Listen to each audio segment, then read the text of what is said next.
बंधुओं नमस्कार, कैसे हैं आप। आज के इस वीडियो में डिस्कस करेंगे अपनी 70 बीपीएससी मुख्य परीक्षा की जीएस पेपर 1 की कॉपी को, और हम देखने का प्रयास करेंगे हिस्ट्री सेक्शन के शॉर्ट क्वेश्चन को। तो आइए स्टार्ट करते हैं। इस पहला प्रश्न था भारतीय परिषद अधिनियम 1861। ये प्रीवियस क्वेश्चन रहा है, 69th में पूछा गया था। मैंने इंट्रोडक्शन में लिखा है कि 1858 के बाद भारत में संवैधानिक सुधार और शासन के विकेंद्रीकरण की दिशा में यह एक महत्वपूर्ण अधिनियम था। आपको मालूम होगा कि 1861 के अधिनियम द्वारा जो मद्रास और बंबई के गवर्नर थे, उनकी जो विधायी शक्तियां छीन ली गई थी 1833 के अधिनियम द्वारा और पुनः लौटा दी गई, जो कि मैंने आगे डिस्कस भी किया है। प्रावधान में मैंने लिखा है कि मद्रास और बंबई के गवर्नरों को विधायी शक्तियां लौटा दी गई। दूसरा, गवर्नर जनरल को अध्यादेश जारी करने का अधिकार मिला। तीसरा, पहली बार 3 भारतीयों, बनारस के राजा, पटियाला के महाराजा और सर दिनकर राव को विधायिका में मनोनीत किया गया। इस प्रकार से भारतीयों को पहली बार आप देखेंगे कि शासन में शामिल किया जा रहा है। इसके बाद आगे है कि लॉर्ड कैनिंग द्वारा 1859 में जो पोर्टफोलियो प्रणाली शुरू की गई थी, जिसको मंत्रिमंडलीय प्रणाली कहते हैं, उसको 1861 के अधिनियम द्वारा लागू कर दिया गया, मान्यता दी गई। और इसी अधिनियम के तहत बंबई, कोलकाता और मद्रास में 1862 में उच्च न्यायालय की स्थापना की गई। इतना सब कुछ करने के बाद मैंने थोड़ा सा आलोचना भी दिखाया है। मैंने लिखा है कि भारतीयों का मनोनयन सिर्फ दिखावा था, मतलब उनको वास्तविक अधिकार नहीं दिए गए। शासन में कोई विशेष परिवर्तन नहीं हुआ, सिर्फ स्वरूप बदला। मतलब भारत के जो गवर्नर जनरल थे वो वायसराय हो गए, लेकिन शासन वैसा ही रहा। निष्कर्ष में मैंने लिखा है कि समग्रतः इस अधिनियम ने भारतीयों को अंग्रेजी शासन के खिलाफ अपने अधिकारों के लिए और मुखर बनाया, और आगे के अधिनियमों के माध्यम से भारतीय अपने अधिकारों के लिए थोड़ा सा और मुखर हुए, और इनको अधिकार भी धीरे धीरे प्रदान किए गए ब्रिटिशर्स के माध्यम से। अगला क्वेश्चन देखते हैं। अगला प्रश्न भारत छोड़ो आंदोलन में बिहार की भूमिका को लेकर था। मैंने इस तरह से स्टार्ट किया है कि 1935 के भारत शासन अधिनियम व अगस्त प्रस्ताव की विफलता तथा भारत को भारतीयों से बिना पूछे द्वितीय विश्व युद्ध में शामिल कर देने के विरोध में गांधी जी द्वारा 8 अगस्त 1942 को भारत छोड़ो आंदोलन की शुरुआत की गई। मतलब मैंने भारत छोड़ो आंदोलन के जो कारण थे उसके साथ इंट्रोडक्शन की शुरुआत किया। मैंने 3 कारण मैंने दिखाया है। देखिए, अगस्त प्रस्ताव की विफलता, 1935 के भारत शासन अधिनियम की विफलता, और तीसरा, भारतीयों से बिना पूछे द्वितीय युद्ध में भारत को शामिल कर दिया गया। इसमें बिहार की भूमिका के ऊपर डिस्कशन करना था। तो मैंने लिखा है कि 11 अगस्त 1942 को पटना सचिवालय पर झंडा फहराने के क्रम में WG आर्चर के निर्देश पर गोलियां चलवाई गई, जिसमें 7 छात्र शहीद हो गए। इसके बाद अगले दिन 12 अगस्त को कांग्रेस मैदान, जिसको आज गांधी मैदान कहते हैं, से हड़ताल, तोड़फोड़, आगजनी आदि को प्रारंभ किया गया। इसके बाद 9 अगस्त 1942 को डॉक्टर राजेंद्र प्रसाद और जयप्रकाश नारायण को गिरफ्तार कर लिया गया। जयप्रकाश नारायण को हजारीबाग जेल भेजा गया और डॉक्टर राजेंद्र प्रसाद को बांकीपुर जेल। नवंबर 1942 में जयप्रकाश नारायण इस जेल को फांद कर भाग गए। हालांकि ये लिखना जरूरी नहीं था, लेकिन फिर मैंने लिख दिया है। इसके बाद जयप्रकाश नारायण के नेतृत्व में 1943 में नेपाल के राजविलास जंगल में आजाद दस्ता संगठन का गठन किया गया। नित्यानंद सिंह के द्वारा 25 युवकों को गोली चलाने का प्रशिक्षण प्रदान किया गया। आजाद दस्ता ने युवकों को तोड़फोड़, आगजनी, संचार सेवाओं को ठप करने का प्रशिक्षण दिया। और मैंने थोड़ा सा महिलाओं का जिक्र नहीं किया है, जल्दीबाजी में पता नहीं चलता क्या लिखे क्या नहीं लिखे।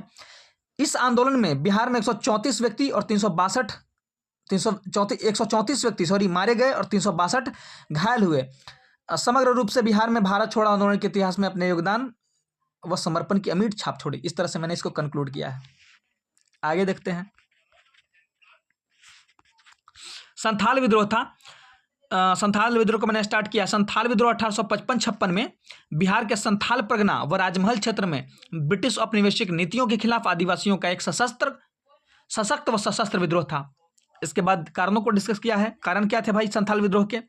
बेगार करवाया जाना, खुटकोटी प्रणाली का अंत, जिनकी पारंपरिक व्यवस्था थी खुटकोटी प्रणाली, उसका अंत कर दिया गया। तीसरा, दिकों द्वारा जनजातियों का शोषण किया गया बड़े स्तर पे। लगान वसूली का अमानवीय तरीका, जबरन लगान वसूली। उनको रीन जाल में फंसाया गया। संथाल क्षेत्र में ईसाई मिशनरियों का आगमन, आप देखे होंगे कि 1813 में ईसाई मिशनरियों को 1813 के अधिनियम के माध्यम से भारत में धर्म प्रचार की स्वतंत्रता प्रदान की गई, जिसका प्रभाव आदिवासी क्षेत्रों में भी देखने को मिला, जिसके कारण क्या हुआ कि आदिवासियों की स्वायत्तता और सरना धर्म प्रभावित हुआ। इसके अलावा वन एवं वन उत्पादों के संग्रहण पर प्रतिबंध लगा दिया गया था। गति क्या हुई तो 1855-56 में सिद्धू, कान्हू, चांद और भैरव द्वारा 60,000 संथालों की सेना ने जमींदारों, साहूकारों और ठेकेदारों पर आक्रमण किया। बड़े स्तर पर दिक्कों का कत्ल किया गया, मैंने लिखा भी है। संचार साधन, पुलिस चौकी तथा डाकघर नष्ट कर दिए गए। इसके बाद प्रभाव क्या हुआ? प्रभाव यह हुआ कि 1876 में संथाल परगना काश्तकारी अधिनियम पारित हुआ, जिसके माध्यम से आदिवासियों को भूमि व पारंपरिक अधिकार प्राप्त हुए। इसके बाद संथाल क्षेत्र को बहिर्गत क्षेत्र घोषित किया गया, मतलब जो दिकू थे, बाहरी लोग थे, उनको संथाल क्षेत्र में जाना प्रतिबंधित किया गया। खुटकटी प्रणाली जो उनकी पारंपरिक प्रथा थी और जो उनकी स्थानीय स्वतंत्रता थी बहाल किया गया। संथाल परगना नामक नए जिले का निर्माण किया गया। और इस तरह से मैंने कंक्लूड किया है कि आरसी मजूमदार ने लिखा है कि संथाल विद्रोह आर्थिक कारणों से तो उत्पन्न हुआ, परंतु इसका उद्देश्य ब्रिटिशों को भगाना हो गया। और इस तरह से मैंने खत्म किया है। मैंने शॉर्ट क्वेश्चन को बहुत अच्छे से अटेम्प्ट किया है, लेकिन कोई फ़ायदा हुआ नहीं, क्योंकि मेरा जो लॉन्ग क्वेश्चन है वो कॉम्प्रोमाइज़ हुआ। बहुत मुश्किल होता है मतलब सभी चीज़ों को मेंटेन करना। अब पटना कलम चित्रकला था, इसके बारे में लिखना था, तो मैंने लिखा है कि पटना कलम चित्रकला मुगल दरबार से वंचित कलाकारों द्वारा पटना, दानापुर और मच्छरहट्टा आदि के क्षेत्रों में विकसित एक आंचलिक और लघु चित्रकला है। इस तरह से इंट्रोडक्शन से मैंने स्टार्ट किया है। इसकी विशेषताएं क्या थी? इसकी विशेषताएं थी कि स्थानीय जनजीवन पर आधारित था, जिसमें मछली बेचती महिला को दिखाया गया है, पालकी ढोता कहार को दिखाया गया है। लघु चित्रकला था, ब्रिटिश चित्रकला के प्रभाव के कारण इसे इंडो यूरोपीय चित्रकला भी कहा गया। बॉर्डर और पृष्ठभूमि का अभाव देखेंगे आप, मुगलों जैसी भव्यता नहीं थी।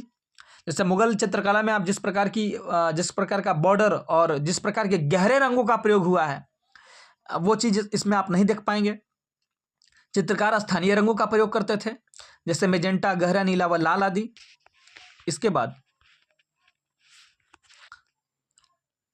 चित्रकार सीधे ब्रश से चित्रांकन करते थे, जिसको कजली स्याही के नाम से जाना गया। प्रमुख चित्रकारों को मैंने दिखाया है, जैसा सेवक राम, हुलास लाल, महादेव लाल, ईश्वरी प्रसाद वर्मा आदि को। महादेव लाल द्वारा रागिनी गंधारी का चित्र प्रशंसनीय है। अगर पटना कला में आप पढ़ रहे हैं तो ये बहुत ज़रूरी है कि आप रागिनी गंधारी और शिवदयाल लाल द्वारा मुस्लिम निकाह का चित्र आप दिखाएं। तो मैंने इसको दिखाया है। संग्रह कहाँ पर है भाई? पटना चैतन्य लाइब्रेरी में, खुदा बख्श ओरिएंटल लाइब्रेरी में, महारानी विक्टोरिया संग्रहालय लंदन में भी देखा जा सकता है। इसके पतन के कारण क्या थे? संरक्षण का अभाव था, लिथोग्राफिक प्रेस की स्थापना थी, जिसके बाद कहा जाता है कि पटना कलम चित्रकला के जो पेंटिंग थे उसका डिमांड कम हो गया, फोटोग्राफी का आविष्कार हो गया।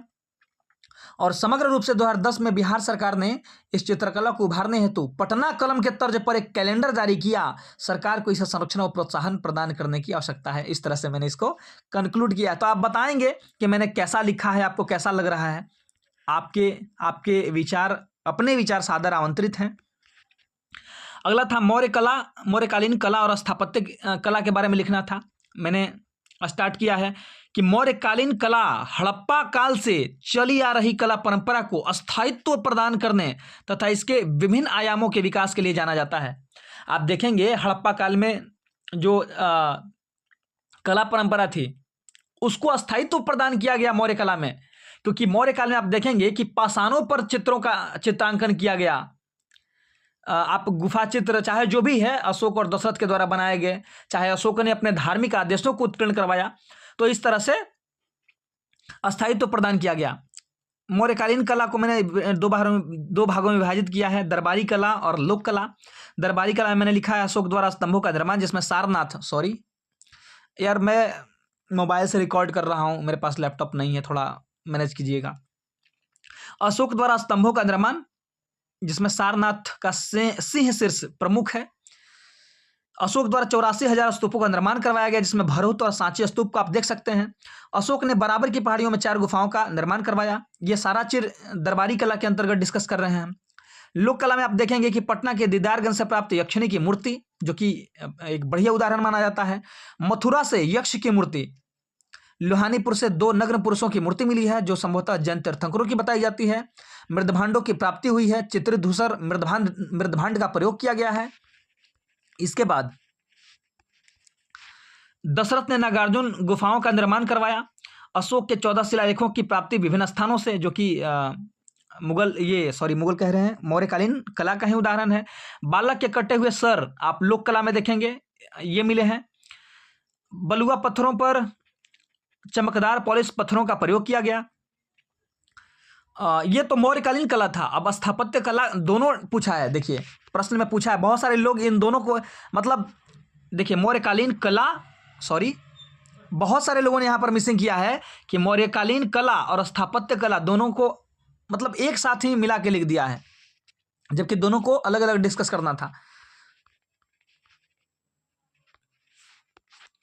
स्थापत्य कला मैंने लिखा है कि पटना के कुम्हार से प्राप्त चंद्रगुप्त मौर्य की लकड़ी का महल मिला है 80 स्तंभों वाला, ठीक है। इसके बाद फाहियान ने इसे देवों द्वारा निर्मित बतलाया। तृतीय बौद्ध संगीति का आयोजन इसी महल में किया गया था। पॉलिशदार स्तंभों का प्रयोग हुआ है। फर्श की नक्काशी अद्भुत है। राजमहल के चारों गहरी खाई है, 140 मीटर लंबा, 120 मीटर चौड़ा। ये ठीक से कंफर्म नहीं है, पता नहीं मैंने सही लिखा है कि गलत लिखा है, हालांकि लगता है मैंने सही ही लिखा है। संभवतः मौर्य काल ने भारतीय कला परंपरा को एक विशेष शैली प्रदान करते हुए इसके समृद्धि व विकास में अभूतपूर्व योगदान दिया। इस तरह से मैंने कंक्लूड किया है।